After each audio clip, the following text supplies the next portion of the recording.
एक मुलाकात ऐसी शख्सियतों के साथ जिन्होंने दिया है अपने जीवन को एक नया मुकाम। रूबरू कराएंगे ऐसी कुछ हस्तियों के साथ एक खास शख्सियत के साथ मुलाकात। जयदेव पटेल के साथ नंबर 1 इंडिया न्यूज पर रात।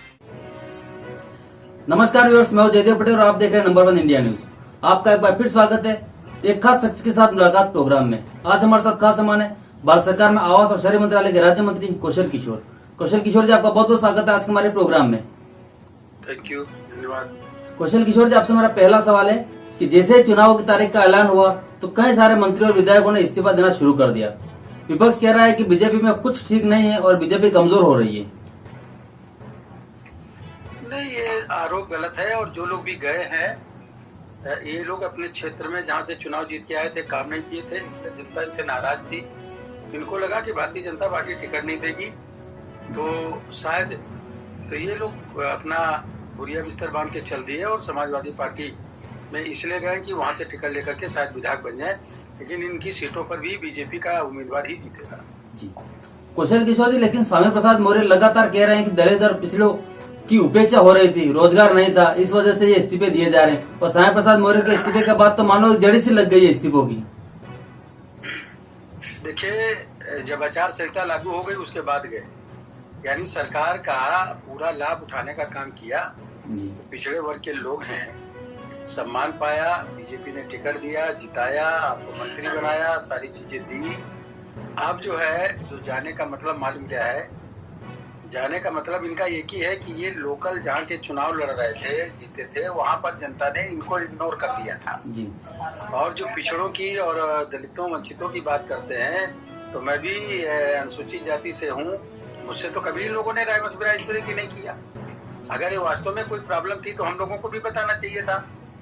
तो आज जो गरीब तबके के आदमी, चाहे वो पिछड़ा वर्ग का हो, चाहे SC/ST का हो, चाहे अपर कास्ट का हो, चाहे संघित समाज का हो, उनको जो सुविधाएं मिल रही है, मुफ्त में राशन, बिजली का कनेक्शन मुफ्त में मिल गए, आवास, शौचालय, मुफ्त में गैस सिलेंडर, चूल्हे, विधवा विकलांग वृद्धाओं के पेंशन दूने हो गए, 6,000 तक किसानों को उनके खाते में साल में पैसा मिल रहा है, राशन मुफ्त में मिल रहा है। इतना राशन मिल रहा है कि लोग राशन बेच तक के रहे हैं, इतना राशन मिल रहा है कोई, और दाल भी मिल रही, नमक भी मिल रहा है और तेल भी मिल रहा है उनको।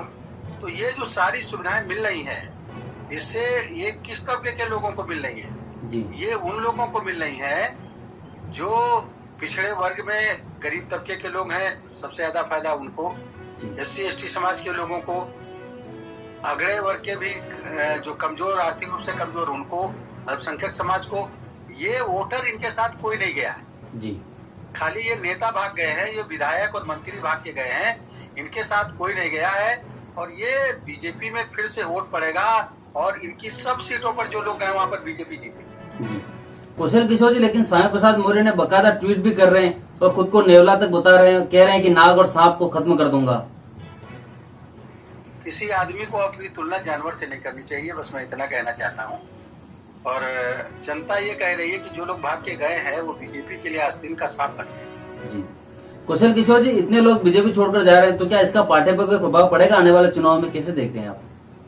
कोई पार्टी पे असर नहीं पड़ेगा, वोट जनता देगी, जनता चुनाव को जिताने का काम करेगी। इनके अंदर में न जनता है न इनके उसमें वो है।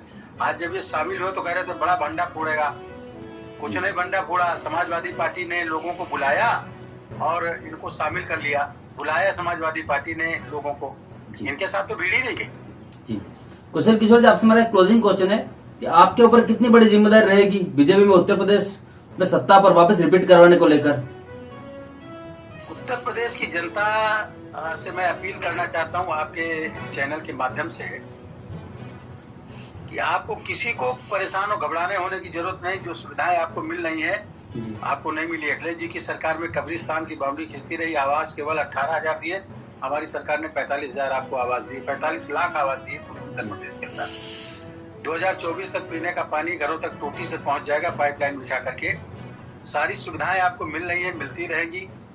लेकिन आपको ध्यान रखना चाहिए कि जिन पार्टी में ये लोग गए हैं वो समाजवादी पार्टी जी, अखिलेश जी की जो सरकार थी, वो 3.5 लाख से ज्यादा लोगों को SC/ST के लोग प्रमोशन में डिमोशन करके उन लोगों की जिंदगी को बर्बाद करने का काम किया, एससी समाज के लोगों को अपमानित करने का काम किया, एक भी एससी समाज के व्यक्ति को।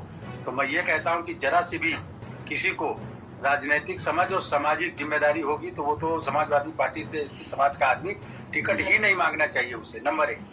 नंबर 2 ये कि समाजवादी पार्टी ने, अखिलेश जी की पार्टी ने अपने पीरियड में एक विशेष संप्रदाय के लोगों के, खास करके मुस्लिम समाज के लोगों के लिए उन्होंने उनकी लड़कियों की शादी में पैसा दिया, लेकिन पिछड़े दलित और गैर मुस्लिम की लड़कियों की शादी में पैसा नहीं दिया।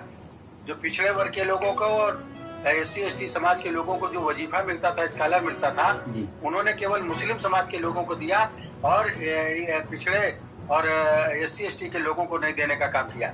और ये लोग जाकर के वहाँ बताते हैं कि पिछड़ों के साथ अन्याय, और अरे आप जाके वहाँ खड़े हुए जहाँ पर अखिलेश यादव जी ये नहीं कहते कि मैं पिछड़ा हूँ, वो कहते हैं मैं यादव हूँ। ऐसे बोलते हैं कि मैं यादव हूँ, एक चैनल पर बोले मैं यादव हूँ, यानी बाकी पिछड़े लोगों से, अन्य जातियों से, अगड़ों से, दूसरे जो एससी एसटी की जातियां हैं उनसे उनका कोई मतलब नहीं है।